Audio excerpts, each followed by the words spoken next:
All right, team, let's talk wood. If you're into distilling and you want to make any brown spirits or aged spirits, it's kind of damn important. So let's get stuck in, shall we? How's it going, chasers? I hope you're having a kick-ass week. I had a question about wood from one of the Patreons recently, and it spurred me to go back through my history and see what videos I had made on it, and it shocked me to find out that I have not made this video yet. So here we are, guys.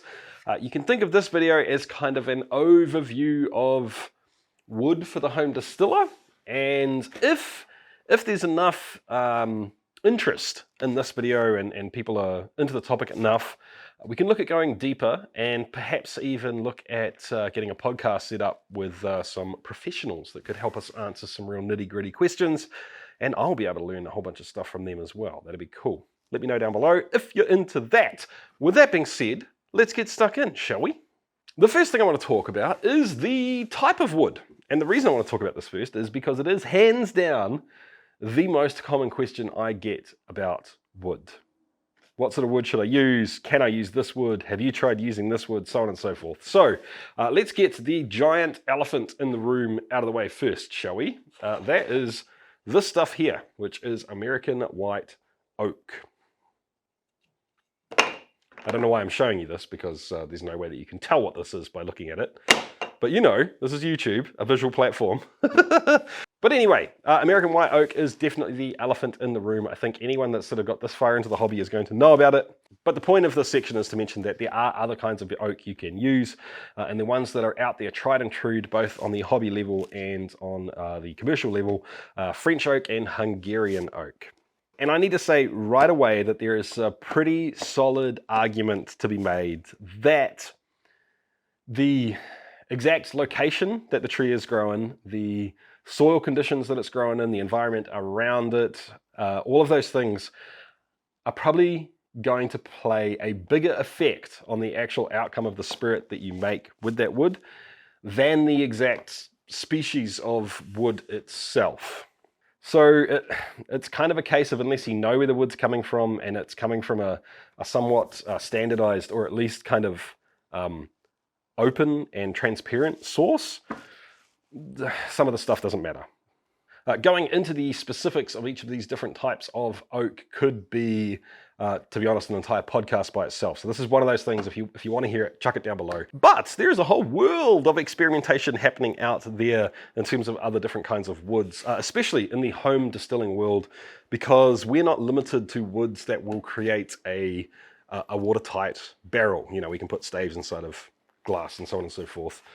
In fact, it's really common practice for us to do that. So I've got a little box of tricks here to help me remember this kind of things. And these are just examples, guys. But cherry, mulberry, birch, chestnut. This is European chestnut. American chestnut. Sugar maple. French oak. Oh, we've already talked about that. Apple, ash, so on and so forth. Now, guys, I'll be real with you. I have not even had enough time to properly experiment with the standard stuff. So I really can't tell you what all of these woods are going to do. At the end of the day, if you think it's a cool concept, you just need to try it. Give it a nudge. But a word of warning. First of all, make damn sure that whatever it is that you're using is food safe. It's not poisonous, because there's plenty of woods out there that are. And second of all, I would suggest staying away from anything that is anything that's pine or like super resinous. It's probably going to make things taste like ass. If you want to give it a go, for sure, little teeny tiny sample batches so you don't go ruining anything. So just to wrap things up and give you a little bit of guidance if you really have no idea where to go from here, the woods that are completely tried and true in my mind would be American white oak, French oak, Hungarian oak, Mezzanara oak, if you can get your hands on some. I'm very envious of you. And then to take it to the next level of, they give a good result, but it's going to be different than what you're used to, perhaps, would be chestnut, birch, apple, cherry, and in New Zealand, Pahudakawa and Manuka because I've actually tried those. So I'm here talking about my wood in a box, and you'll notice I don't just go throwing things in here all furry and nasty and funky straight out of the yard. I give them some love and clean them up first. And today's sponsor, Manscaped, is guessing that you have something that needs cleaning up too. Manscaped offer a kick-ass, a full range of men's grooming products, and you can get the full experience with the Performance Package 4.0. The Weed Whacker is a sweet nose and ear hair trimmer, the Crop Preserver deodorant, the Crop Reviver, and of course the star of the show, the Weed Whacker 4.0. This thing comes with removable ceramic blades which cut down drastically. I can attest to this on nicks and cuts in places where you really don't want them. The thing is completely waterproof for easy cleanup and of course trimming in whatever situation that you want to trim in. So grab your Performance Package 4.0 today at manscaped.com and use the code STILLIT to get 20% off and free international shipping. That's STILLIT at manscaped.com to get 20% off and free international shipping. With that being said, understanding that there's all these crazy different kinds of wood out there, how on earth do you get your hands on this stuff? And the first option here is literally just cut down a tree or cut off a branch, or you know someone that's cutting down a fruit tree or an oak tree. Grab a big old slab of the stuff and do your worst. Now, in just a second, we're going to talk about seasoning in a little bit. And this is the biggest thing. Seasoning really matters. So if you're cutting down or you've got fresh wood, you need to go through this process, and it is going to take a long time.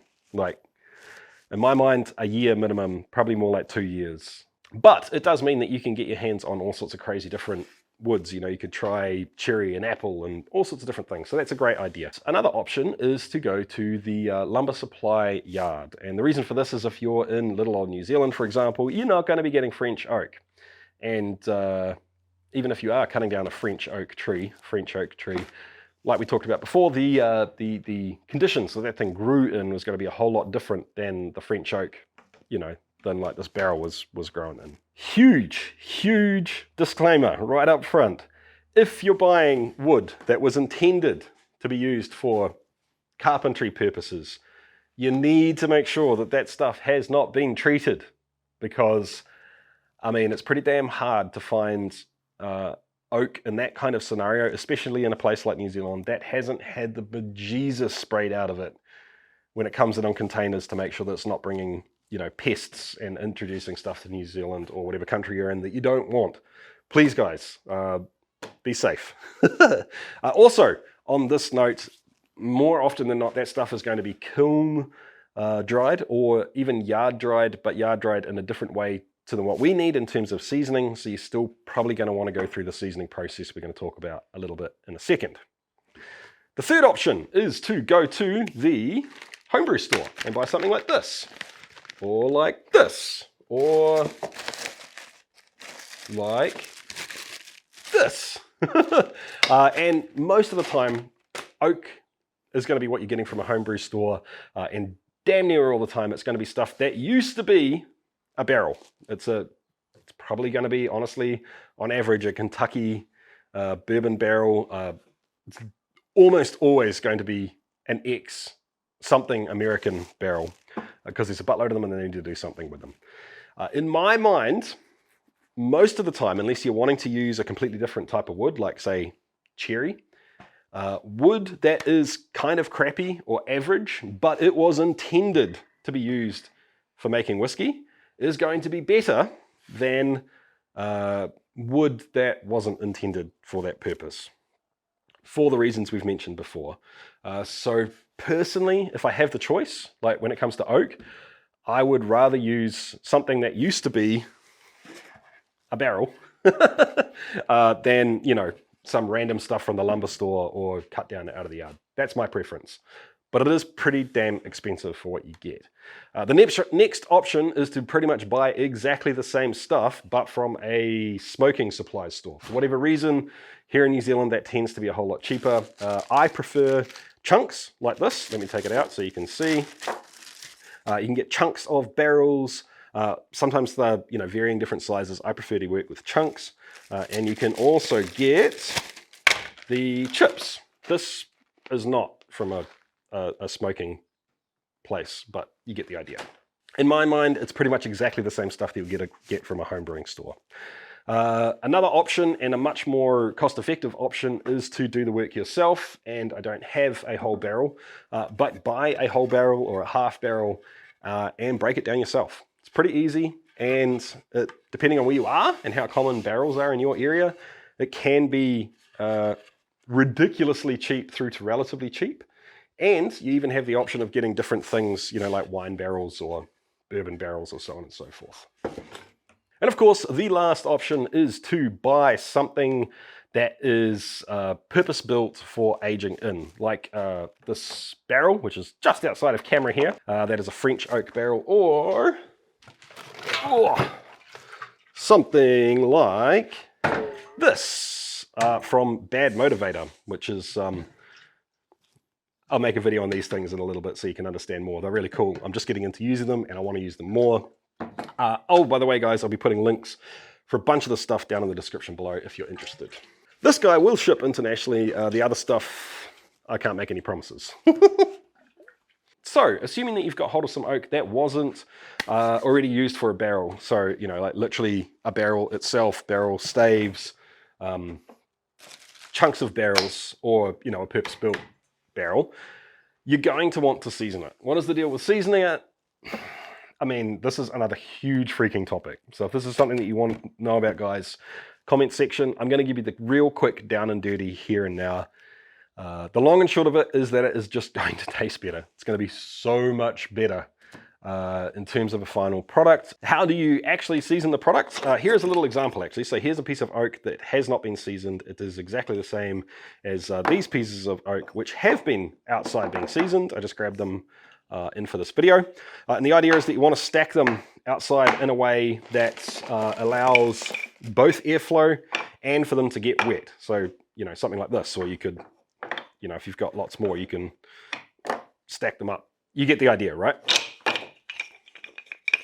Why do we do that? Because we literally want them to get soaking wet and then dry, and then get wet and dry. Luckily for me, I'm in a place where that's going to happen naturally.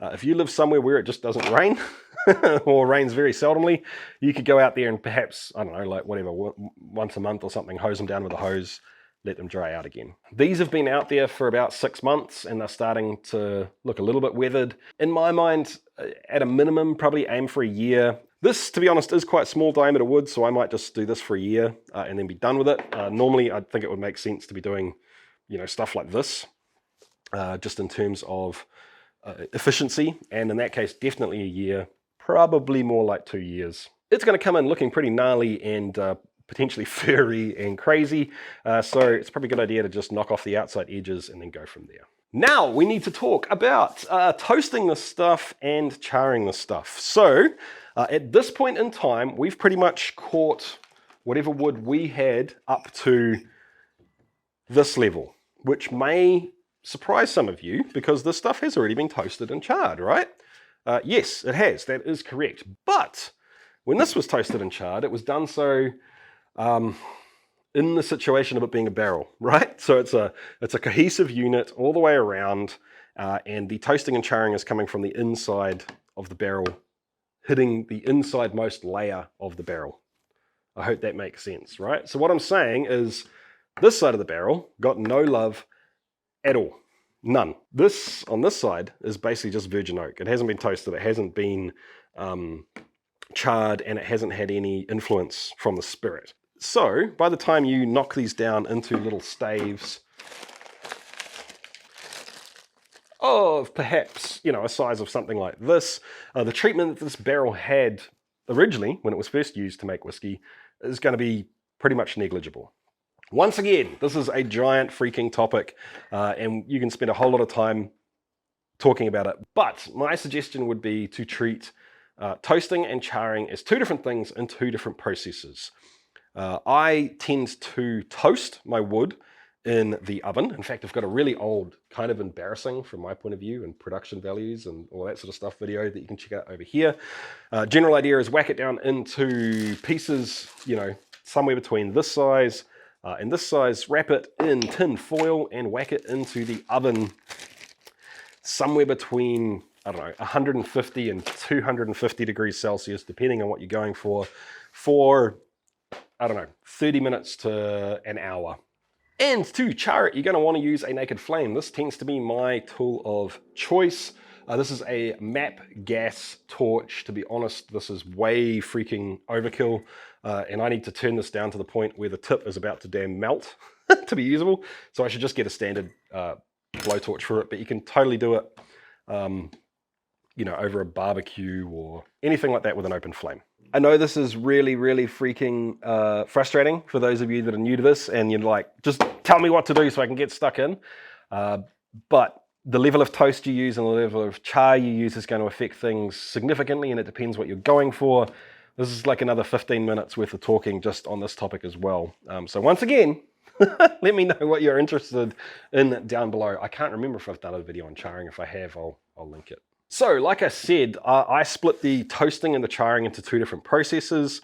And the reason for that is that I will, you know, break down a bunch of wood, get it ready to roll, and then toast it all at the same time in relatively large quantities. So, you know, I might do this whole thing, break it down. This is French oak, by the way. Break it down and toast it at 150 degrees Celsius, and then bag it up and keep it all somewhere. Then do another one at 200, for example.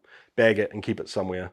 If you imagine, say, even just 4 different toast levels and 3 different char levels, you're already up to 12 different varieties that you could possibly have, right? So for me, it's much easier just to keep the, you know, maybe 3 or 4 different toast levels on hand.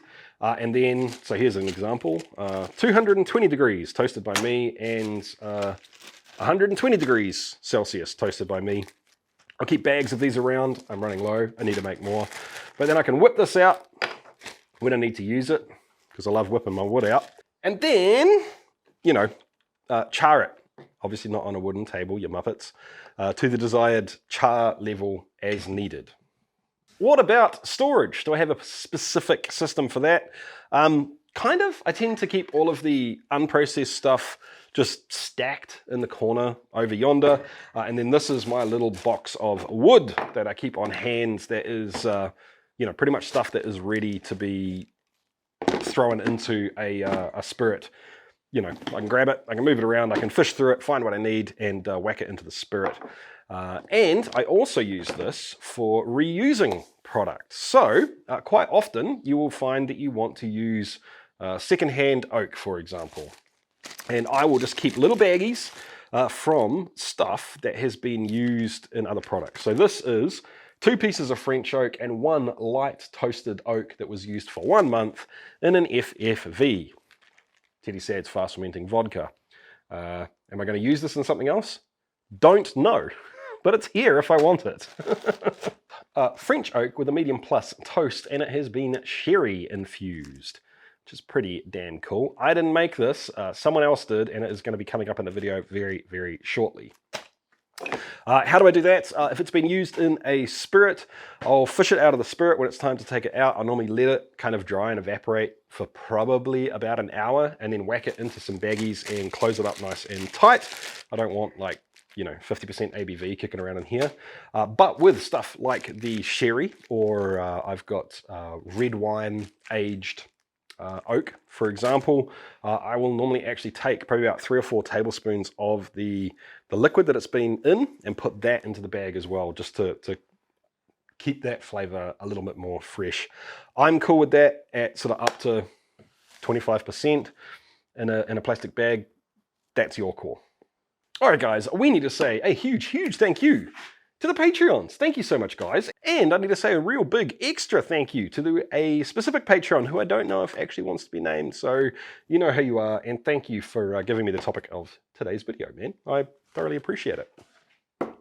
If you're out there and you're enjoying these videos and finding value in them, you can go to chasethecraft.com/support to find out all the different ways that you can support the channel if you want to. One of them being Patreon if it's right for you, or of course you can pick up some of the Still It merch, Glen cans, hats, shirts, so on and so forth. All the links are on that page. All right, team, so there you have it. I know that this is a little bit of a tease video and we didn't go really deep into anything specific.